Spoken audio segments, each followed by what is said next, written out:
The sun is more active than scientists anticipated, and here's what it means for us. From afar, the sun looks calm and peaceful in our daytime skies, but up close, it's an erupting, chaotic display of solar activity, the likes of which astrophysicists did not expect until the last year or so. We did not think the sun was going to be as active this particular cycle, but the observations are completely opposite. Andrew Gerard, Department Chair and Director of the Center for Solar Terrestrial Research at New Jersey Institute of Technology, told Business Insider. Solar cycles typically occur every 11 years. Within that time, the sun oscillates from minimum to maximum to solar activity, with maximum activity peaking in the middle of the cycle when the sun's magnetic field flips. The last solar cycle was from 2008 to 2019.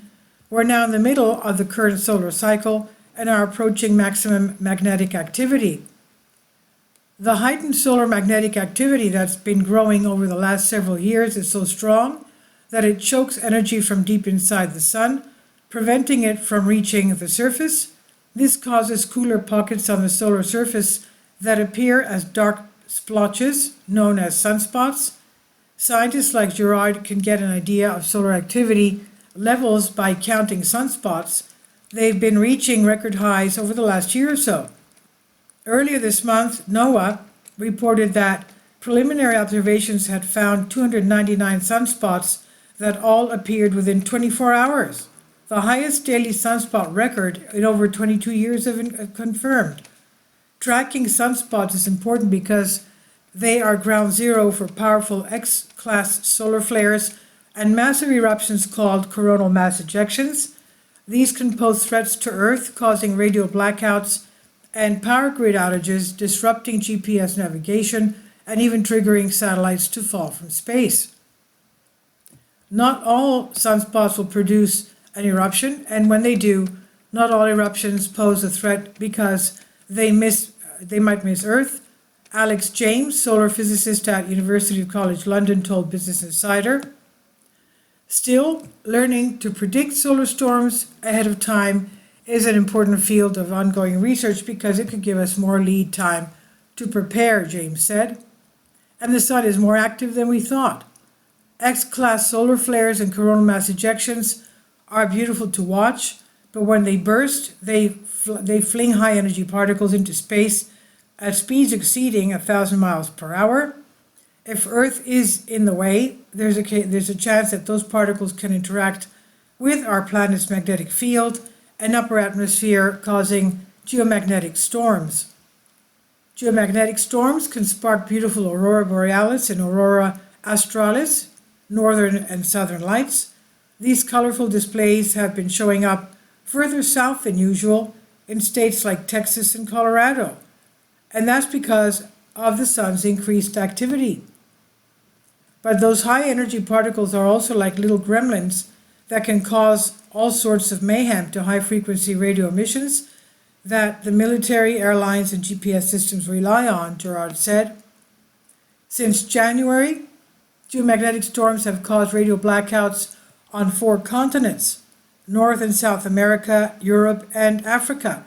This can make your GPS temporarily act up, and it can also lead to power outages as well as grounded flights and flight delays, since the Federal Aviation Administration won't allow planes to fly without both radio and satellite communications. Another concern is spacecraft. If there's a coronal mass ejection, and if that material gets to the ground, to the Earth, it's going to make the densities in the Earth's upper atmosphere higher, Gerard said, and that's going to create more drag, and more drag is going to bring down spacecraft. In February 2022, a geomagnetic storm contributed to 38 Starlink satellites coming down from orbit. The satellites were in a lower transitional orbit and had not yet reached their final destination. Scientists suspect that lower orbit combined with a geostorm, causing them to fall from space and burn up in Earth's atmosphere.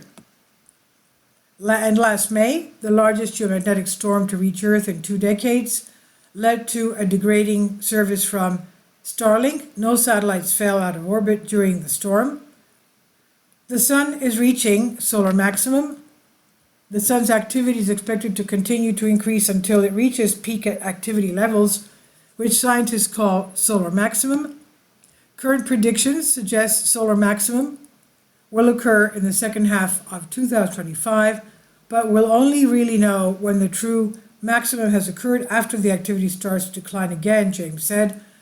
Though this cycle's solar maximum is projected to be stronger than scientists initially predicted, it's looking fairly average in a more historical context. Matthew Owens, professor of space physics at University of Reading, told BI over email, "Still, we're likely more prone to the effects of solar maximum now than ever before because of our growing dependence on satellite technology," James said. And this was from Business Insider. Jessica Orwig on Science Alert. Please leave your comments and thank you for your support. Support my Patreon account.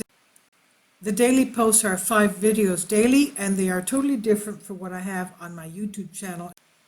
Thank you so much for your support and that you find all my content so interesting. You'll find the Patreon account details in the description box below.